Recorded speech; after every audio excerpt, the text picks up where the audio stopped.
Hello and welcome to Mind Shifters Radio. I'm Tim Hayes. I'm your host for the first hour. And today is Wednesday, May 21st, 2025. As always, we're grateful to everyone who's joining us here today, whether you're listening live or through the archives, as we spend another couple of hours teaching and supporting people in using some of the most powerful, effective, efficient, and accessible tools I've ever encountered. These tools are available absolutely free through the tireless efforts of Dr. Michael and Jeanie Ryce on the website at whyagain.org. If you go to that website and click on the two words that say Start Here in the upper left-hand corner, it will take you to a page where you can download and read Chapter 24 of Dr. Michael Ryce's book. The book is titled, Why Is This Happening to Me Again? And that chapter of the book contains a narrative description and explanation of the primary tool in this work. That tool is called the Reality Management Worksheet, sometimes called the Reality Management Wake-Up Sheet. And it's a tool I've been using to great effect for over 20 years now to improve the quality of my life and most of my relationships, and to turn any negative emotional experience I have into part of the infallible guidance system that each and every one of us has been given. You can also download the actual worksheet process itself, simple PDF file.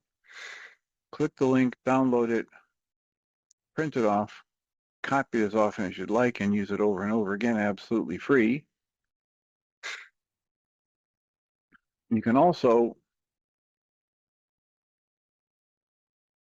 download a whole host of audio files or shows just like this one, where people have been stepped through the worksheet process, and if you choose to listen to them even repeatedly, they can serve as a powerful tutorial for you to help you get maximum benefit from these tools in the shortest amount of time possible. You can also go to your app store and type in the three words HeartLand Aramaic Forgiveness. And if you choose to do that before you're done typing the word forgiveness, you'll see the glowing heart icon. If you tap on the glowing heart icon, it lets you download a completely free and private app that contains the Reality Management Worksheet. It contains an abbreviated version of that worksheet process, and it contains a copy of the Dragon Klingon game, which is a wonderful way to introduce these tools to even younger audiences.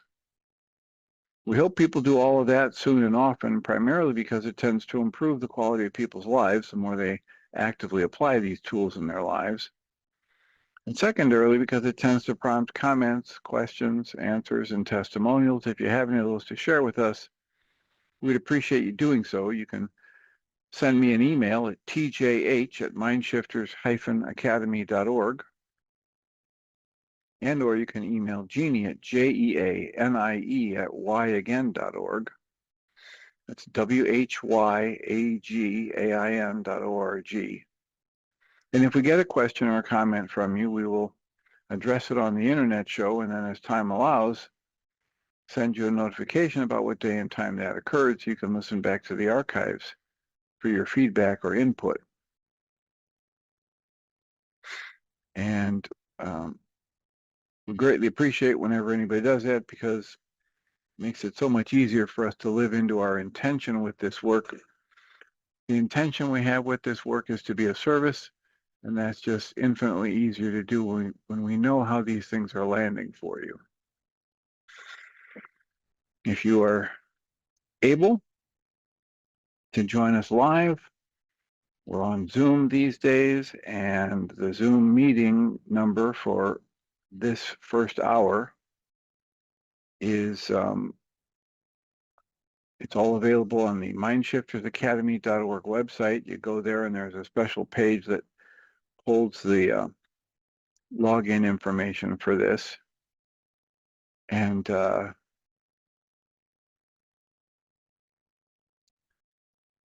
I'm trying to pull up the password to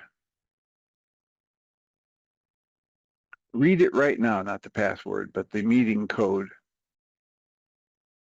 And my phone's not cooperating. But the meeting code for this meeting is 853-2357-4173. 853-2357-4173. And that'll remain the same day after day. If you want to join us, either call a phone number that Zoom provides and enter that number, or open a browser window and go to zoom.us and enter this code. And then you have the opportunity to unmute and ask a question or type something in the chat or just listen in. And we're very grateful for anybody who's choosing to do that, because as we mention frequently, the quality of the shows tend to increase exponentially the more we have live interaction with people. So let us know how we can support you, and we will do our best to do that. Do our best to field any questions you have and respond either through email or respond directly in the time we have to talk. What we've been doing, one of the many things we've done on the show, is choose books or have them recommended to us and then read through them and add commentary. The commentary is usually at least twofold. One of them is trying to give a connection to whatever reading we're doing and other readings we've done. So the thing that I've learned over the years is that the great spiritual truths are the same, whether I'm using somebody's special jargon to talk about them, or I'm using somebody else's parables to talk about them, or somebody else's structure of thought to conceptualize it. What works, what truly works, is just like everything else that truly works. And so as we read an essay like the one we were reading most recently on the beginning of yesterday's show, is titled Awakening Through Freedom from Belief. Well, if you just take that title, it implies that a belief is like a prison, that a belief is like an anchor tying you down. And yet we live in a culture that glorifies people who want to fight and die for their beliefs. And so we're trying to present a radically different perspective than what most of us have been raised in and taught. So on Monday's show, I did a retelling of the story of the balloon leafs and the people who traveled around on their balloon leafs, and you know, the essence of the story is that my beliefs keep me trapped. My beliefs prevent me from learning what's new and exploring. And so here in the book, The Walk in the Physical, in the essay section, there are a series of essays about the benefit of dismantling beliefs, of seeing that direct observation and questioning is probably a much more productive way to approach life.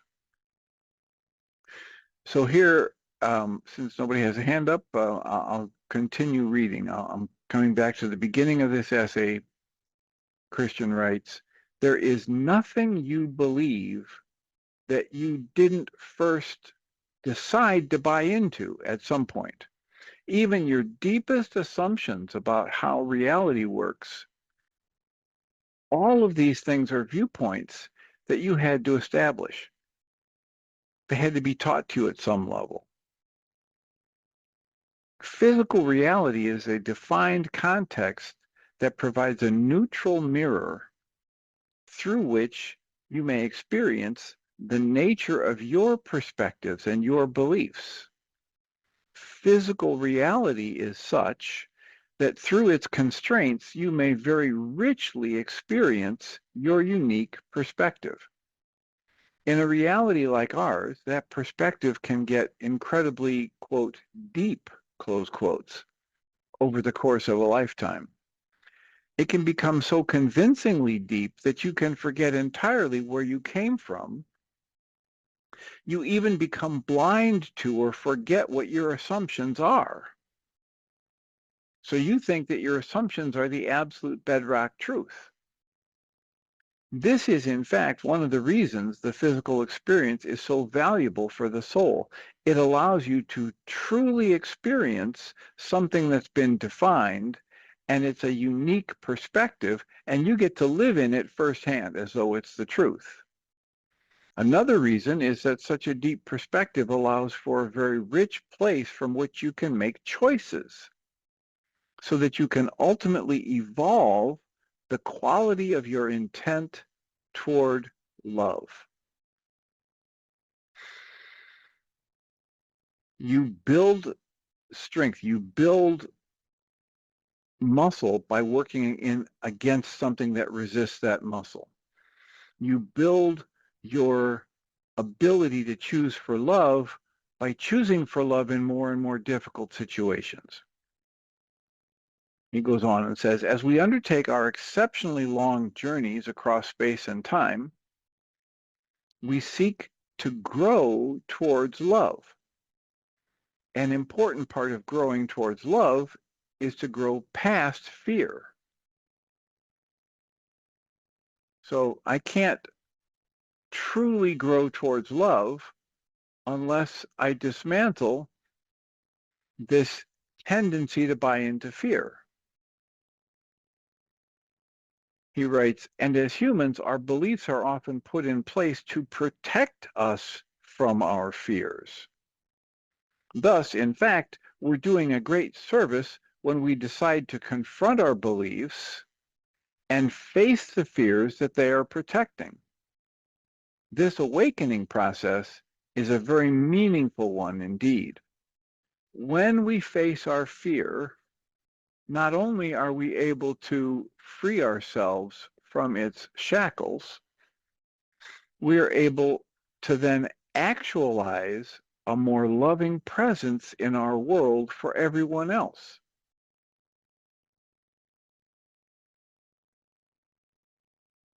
This is, stories like Roger McGowan, who was sentenced to death row in Texas for a crime he didn't commit.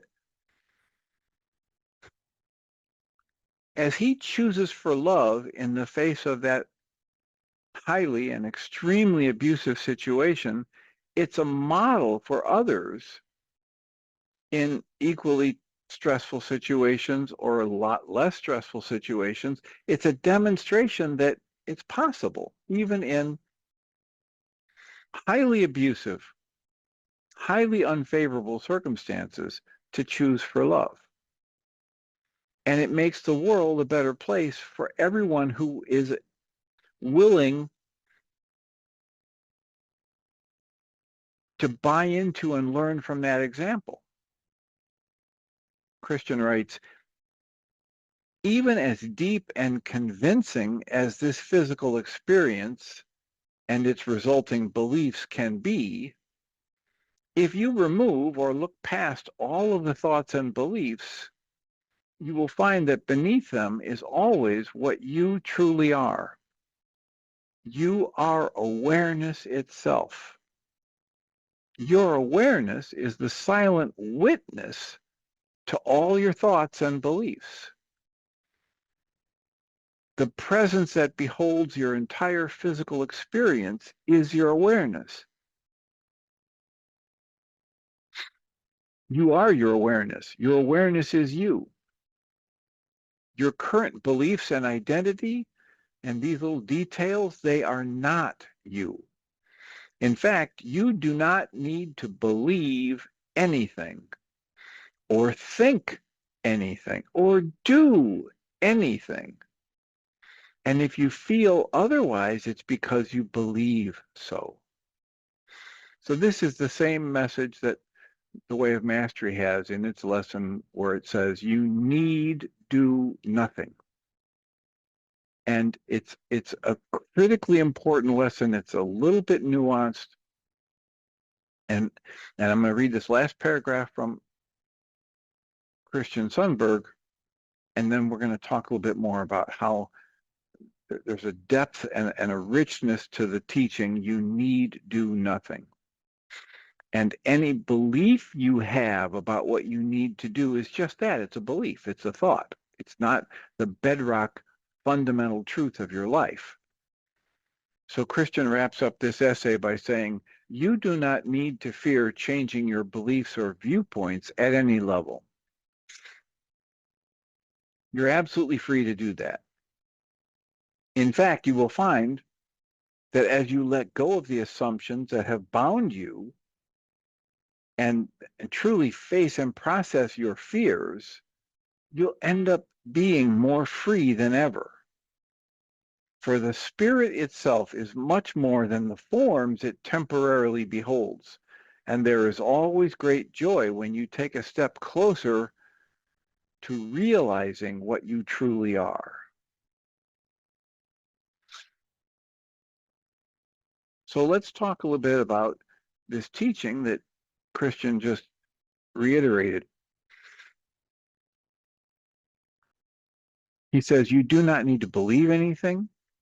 You do not need to think anything. You do not need to do anything. Now, from the Western perspective, when people hear a teaching like that, many of them recoil in horror or anger or frustration, or they scoff and laugh at it and say, oh yeah, so I'm just supposed to be able to sit around and, watch TV and drink beers and life is supposed to bring me everything I want. That's not what the teaching is saying. The teaching that says you need do nothing is simply shining a light on the truth of how free you are to choose, so that everything you do, you're choosing to do. And if you believe you have to do X, Y, or Z thing, you're creating that belief and you're creating all of the tension, you're creating all of the frustration and resistance within you that goes with it. I have on a regular basis, I'll have people in my life that's in my work, in my sessions, and they'll say, but I have to go to my work and I have to pay my bills and I have to provide this and that and I have to keep a roof over my head. And I say, you might want to slow down and take a breath and notice how tight and tense you're getting when you start talking about that. And let's do two things. In the first place, let's just pay attention to the fact that there are people all day, every day who just quit going to work. There are people all day, every day who just quit paying their bills. There are people who walk away from their mortgages. So if they can do it, you could do it. It's a choice.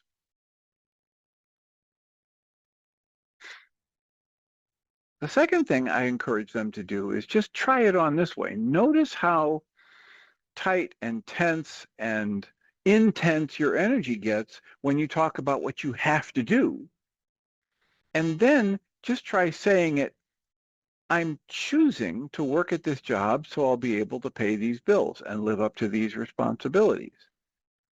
And just actually say it, actually observe the truth of the choice in it, and watch how you create a different internal experience when you speak of it as your choice rather than as something you have no choice about and you're trapped and you're a victim of circumstances. This is why years ago I started talking to people about just replacing the word victim with other words and phrases in their vocabulary. So you just never again talk about how, I was a victim of physical violence. I was a victim of sexual attack. I was a victim of the economic downturn. I was a victim of this war experience. Instead, I would encourage people to say, we understand that these things happen, so talk about them as something you experienced. And just notice the difference of the impact on you when instead of saying, I was a victim of the economic downturn, I say, I experienced the loss of a job through economic downturn. Or I experienced a sexual assault at a younger age. Not, I was a victim of a sexual assault. When I was 14, two upperclassmen, I think they were sophomores or juniors at the time, they pretty brutally beat me up as a part of a football hazing situation. And I can tell you firsthand that when I used to talk about it as I was a victim of this beating, it feels one way. And if I say I experienced this, it has a different feeling to it, especially all these years later. So two things. One is I don't have to do anything. I'm choosing to do these things. Lots of people walk away from what these responsibilities that I say I'm locked into and I don't have any choice. But the fact of the matter is, the only reason it feels like I don't have a choice is because that's what I'm choosing to believe. That's how I'm choosing to live my life. According to these values, according to these priorities, according to these principles that I built for myself or I got from my parents, if I choose to live according to those, and I talk about how I choose to live according to those, it feels differently than if I say I have to live according to this. I don't have any choice but to do this or that.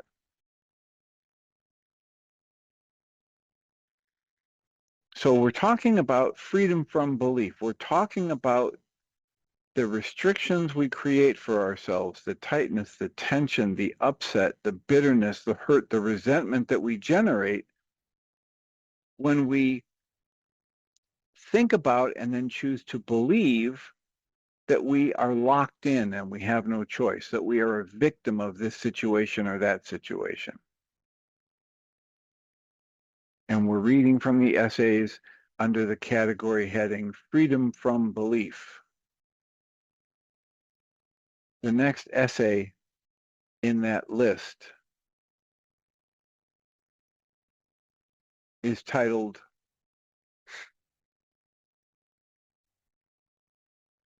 my page flips here just a minute. So the next essay in the list of freedom from belief as a category is titled, The Two Sides of Human Religion. And Christian writes, for a long time, humans have relied on belief to explain that which is unexplainable. Humans have generously extrapolated that which they perceive and understand into that which they do not perceive or understand. This is a common practice of the ego. We draw conclusions about that which we actually do not understand, and we proclaim our conclusions as the truth.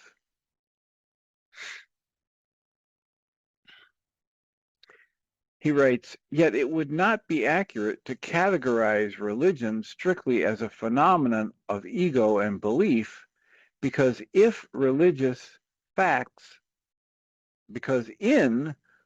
fact, religious phenomena also arises from the individual's very real personal experience with the greater reality and with the divine. God is real, he puts in parentheses, whatever you call God or don't call God, close parentheses. The spirit is real. In fact, whether they are recognized or not, God and spirit are truly more real than the objects that appear to be around us. And as the individual processes their experience, including the very common and natural personal interaction with spirit, the physically oriented portion of one's awareness seeks to intellectually and emotionally create a sense of security of form from that experience. The form that one seeks to secure then is sought within the context and the history of what one has experienced in the physical, including what one has learned or has been taught, and this can also be in a religious context. So we're trying to make sense of things in the world of the physical. We're trying to make sense of things in the world of language and thought. And yet our direct experience of ourselves as awareness and as spirit, and our direct experience with spirit goes way beyond words, goes way beyond anything we can name or label or draw pictures of, because it's all form is arising within the context of awareness or spirit itself. So spirit transcends and goes way beyond words, way beyond language, way beyond images. And yet we're bound here in the physical, and we have to rely on thoughts and words and images and stories and parables to try and communicate with each other about the experiences we've had. And that can also happen in the religious context. Christian goes on and says, we might say then that our physical religion has two parts to it. First, the human-derived mythology, which is comprised of ideas, which are a type of form. So an idea is a part of a form. It's a type of a form. An idea is a part of a form that's experienced once we are in the physical universe. And the second is the individual's interaction with the transcendent, loving substance of the spirit. And he puts in parentheses here, the divine that is in, through, and as all of us, which transcends the physical universe. He puts in parentheses. In fact, these two elements of mythology and spirit are intertwined, and they are not ultimately separate. However, to the human being and the human intellect, which seeks to understand reality through dualistic ideas, it might be useful to have them as distinctly different. So you've got the divine, which transcends everything in the physical universe. You have our language about it, and you have the direct experience of it. He writes, differentiating the former from the latter has proven to be very challenging. Differentiating my thoughts about the thing and my words about the thing from the actual experience of the thing is very challenging.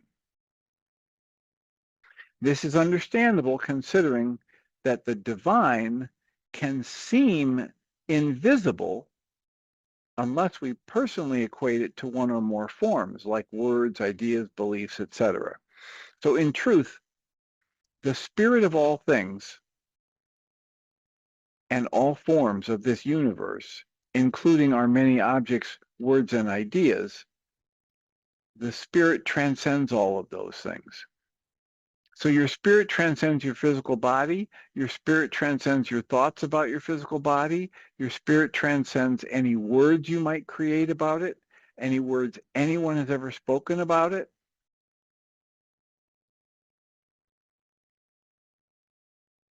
It's like they say in the beginning of the Tao Te Ching. The opening words say, the Tao that can be spoken is not the Tao. These are just words pointing at the energy flow, at the experience of life, at this greater presence of consciousness that pervades everything. Christian writes, it is natural that we seek answers within form, for we are indeed immersed in the experience of form. We feel like we have a physical body. We're relying on words and written and spoken words to communicate with others. This is our experience. The experience of dualistic form, I'm over here, you're over there. That's up, that's down.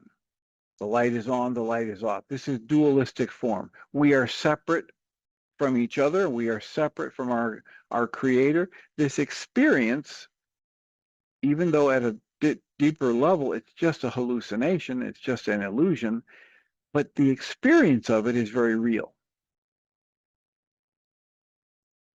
The experience of dualistic form is the very nature of this physical experience and this physical world.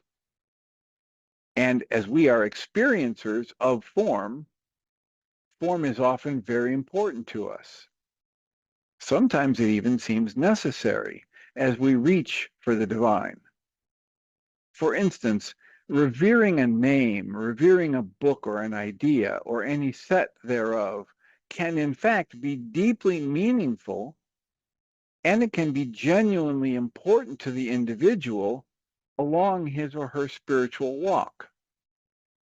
Yet eventually, it can sometimes also benefit one to recognize that the form itself doesn't hold the answer, because form only exists within, and form is completely transcended by the realm of the spirit. To put it another way, conscious awareness itself exists, and the forms it entertains come and go. They're secondary, and they will never truly hold the answer. Regardless of the forms or the lack of forms, we utilize that to pursue this divine. Regardless of that, the spiritual walk of the individual is indeed very important and very real. Your relationship with the divine is real. You are real. You are more real than the forms you are currently lost within. You are more real than everything you see. You're more real than the sunset or the trees or the building you're sitting in, because you are the awareness that holds all of that.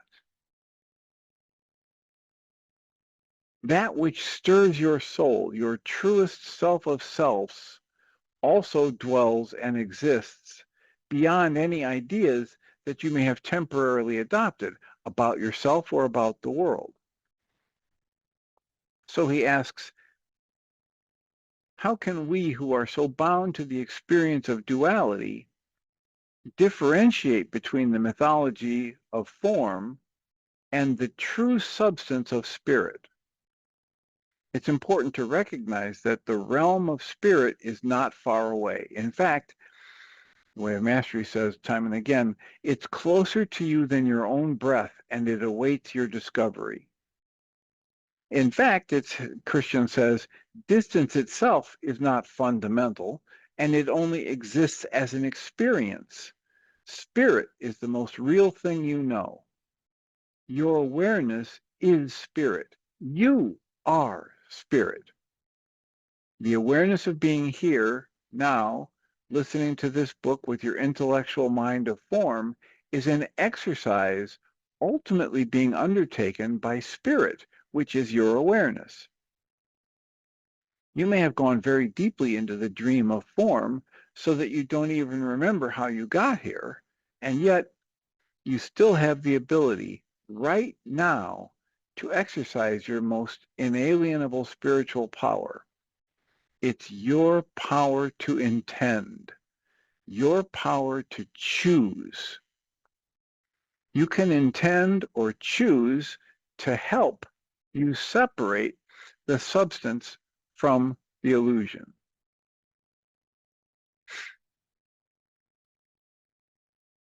What can you choose to do to help separate the idea of substance, the essence of who you truly are and what you truly are as awareness, from the illusion of yourself in a physical state? The answer is complex and cannot be truly articulated with words. And while the path for every individual will most certainly be special and unique, you might say the following: simply, Be willing. Your intent, your intention is the most fundamental, inalienable power. Simply intend towards love. Point your mind energy, as Dr. Michael Ryce would talk about it, in the direction of love. Hold the intention to become aware of your true nature as love. He goes on and he writes, humble yourself, face your fears, let go of your illusory ego-derived power, and choose instead for love.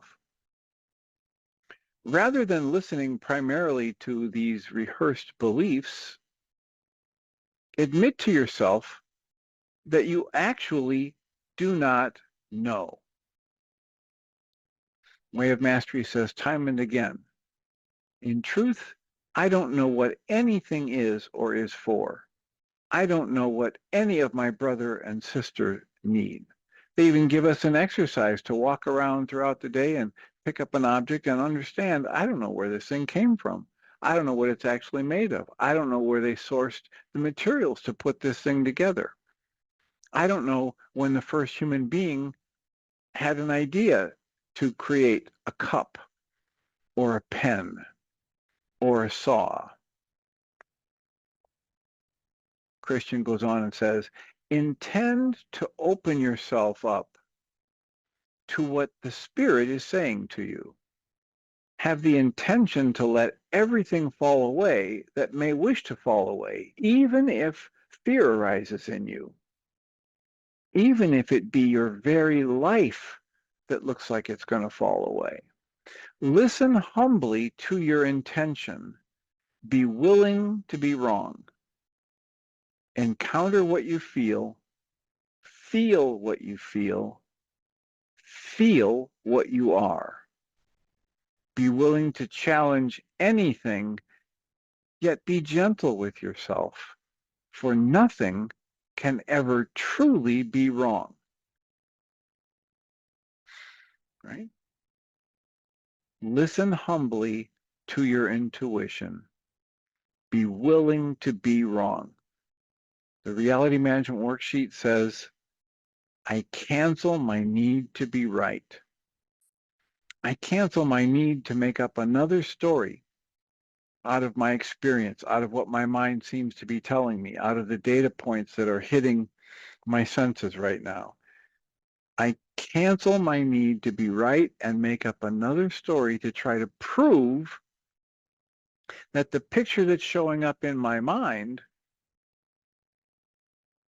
that's generating fear and hostility and tension and upset and hurt and confusion and bitterness, I'm going to cancel my desire to prove that that picture of reality is right.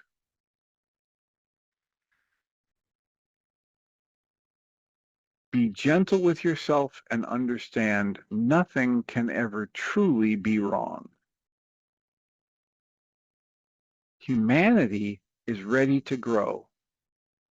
We are ready to move away from fear-based dogma, self-righteousness, competition, anger, and the survival of the fittest mindset that has dominated much of our collective past for so long.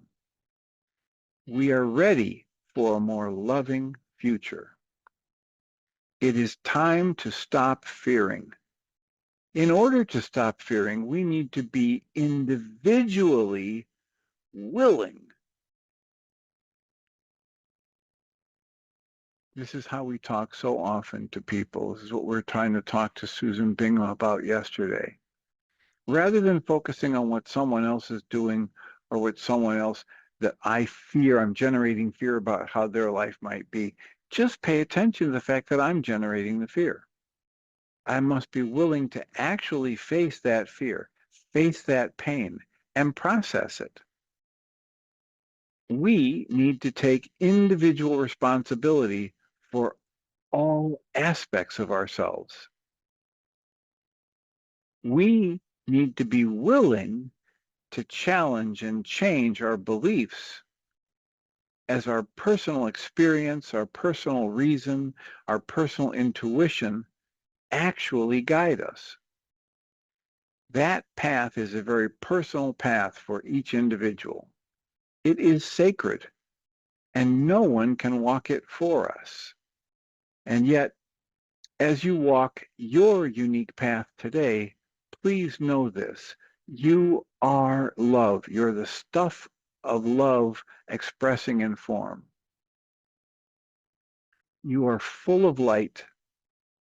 You are free and powerful and ultimately good. And the power of our incomprehensibly loving source, that power is always with you, no matter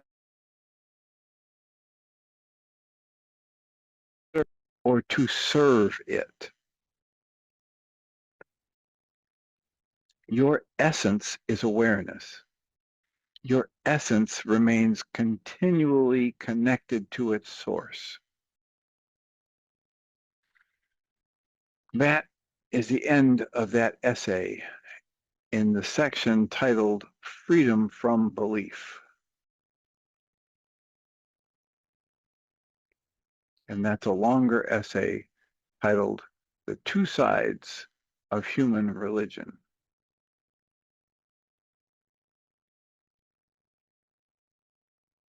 So we have plenty of time for comments, questions. And I know that for myself, in reading that, there are these concepts that one moment I seem to grasp what they're saying, and then it seems like there's so many words and he's talking about a context within a context. And so for me, I always like to bring it back to what he did here at the end. Very simply, if I'm feeling it, I'm creating it. Dr. Michael Ryce years ago, 20 some years ago, when I was in one of my first big 2.5 hour sessions with him, I heard him say, we have a test for whether or not you are the one creating your own emotions. And the test is, if you're feeling it, you're creating it. Now, not too long after I heard him say that, and I want to be careful about the way I talk about this, because he may never have said those words, but I heard it, right? And this is how we talk about it. We understand every one of us is creating our own perceptions in every moment. So he might have said it the same way every time, but my mind heard him say, how can you tell if you're the one creating the emotion you're experiencing in any given moment? The test is that if you're feeling it, you created it. Not too long after that, I've heard him say, we have a test for whether or not an emotion is yours. If you're feeling it, it's yours. He may have said that always. To my way of thinking, it's not as clear as the way I thought I heard it the first time. My culture has been busy teaching me, you're creating my emotion of anger. You're creating my emotion of fear. You're creating my emotion of being offended. And so for my mind, it's so much more clear to say, we have a test to determine whether or not you are creating the emotion you're experiencing. And the test is, are you feeling it? If you're feeling it, you created it.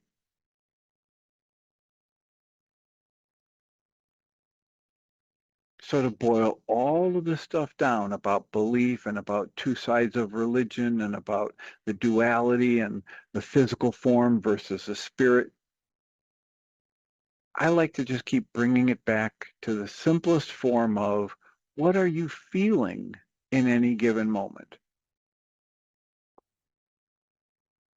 We had someone in the group last night that was getting rather agitated, and what we try to do when that happens is get everybody to just quit talking about the content. Who said what and what does that mean? And just breathe and soften and recognize I'm feeling rather tight, rather tense, rather agitated, rather angry, rather defensive, whatever word you want to put on it, but get in touch with what you're feeling and soften and breathe and understand you're the one creating that right now. Yeah, but you just said, yeah, quit focusing on what someone else said or your thoughts about what they said and just simplify it by coming back into direct present awareness in the moment. How's your body feeling? Where's the greatest tension in this physical energy system? In your jaw, in your throat, in your shoulders, in your hands, in your brow. And just soften and turn the focus inside yourself and ask yourself, how am I creating this tension? How am I creating this experience of being offended? How am I creating this sense of a need to defend myself? And or bring the focus back inside yourself and ask yourself, what am I making this situation mean?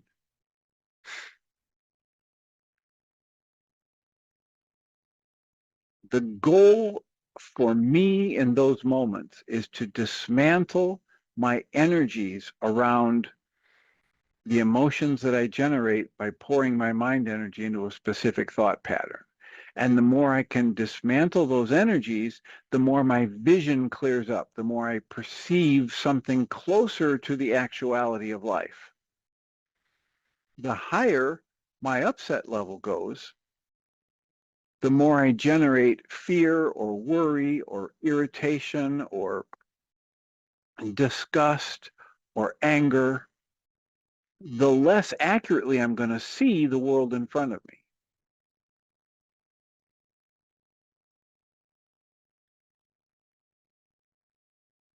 I have, I frequently work with people and families, and I'll either work with the parents or I'll work with the teenagers, and it is so powerful the way we get ourselves agitated and upset when we think someone is disagreeing with us or someone is insulting us or putting us down or dismissing us, etc.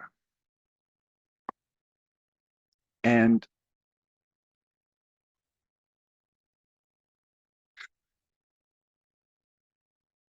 it is such a powerful experience for me to slow that thing down, turn the focus inside, and have the willingness to feel whatever's coming up in me and understand that I'm the one creating it.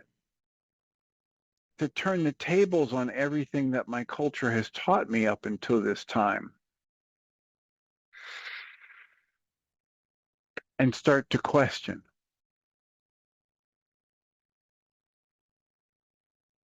So I just looked at the clock and realized we've got about 10 minutes left before the actual end of the hour. And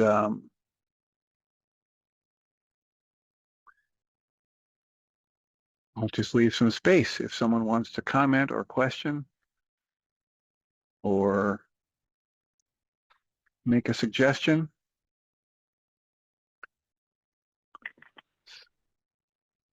So Linda, is that you? Yes. Can you hear me? Yes. Wonderful. I've been reflecting on our support group last night and all of the things we talked about. And I remember the mentioning of the Enneagram, and I believe the mention was a reactive type of person, but I'm not sure. I can't remember what that was, or something about being reactive. And I've been that way all my life, very highly reactive, not aware of it, but being highly reactive. And so I realized that where I get into trouble is that I react so fast. And since I'm a breath holder, I can see why. I'm hypervigilant. I'm catching it quicker after the fact. And I'm asking how have I been like this, and I'm asking what do I need to know and understand about my behavior, and I ask also about I lost it, the third thing, but anyway, how can I stop and breathe first?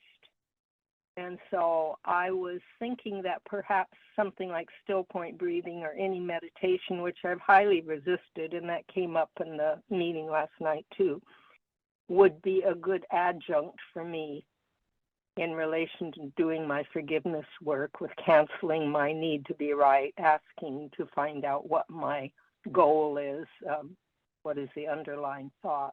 So do you have some reflections on that for me? Yeah, and I really, many people really who like have, go ahead and finish your thought. You really like what? Oh, I really like your reminder to use your short mental form as the main forgiveness sheet for doing the forgiveness worksheet, the wake-up worksheet, until, or even always, as long as it works. And so I appreciate that. The bottom line observations list, it's available on the mindshiftersacademy.org website under the educational materials page. It has an observation on it, number 5, that says, my greatest strengths at times will be my greatest weaknesses. My greatest assets at times, my greatest liabilities. And whenever I have somebody that I encounter in this work who has above average intelligence, that observation number 5 comes into play time and time again, because one of the most powerful go-to tools for people with above average intelligence is they're going to figure it out. They're going to use their intellect. They're going to rationalize the answer. They're going to analyze it 15 ways to Sunday. And in this realm of my mental, my emotional, my spiritual issues, my thought process is what's creating the problems. It is not the solution to them. And so the best advice I've ever received and or been able to give anybody around that is choose a different modality for your mind energy than thought. Sit in observation, sit with being and allowing rather than doing and analyzing. And that falls into the realm of meditation or prayer as a listening exercise, right? Prayer from the ancient Aramaic definition of the word prayer to mean setting a trap for God, or attuning myself as an antenna to be able to receive what's always there, what's right in front of me.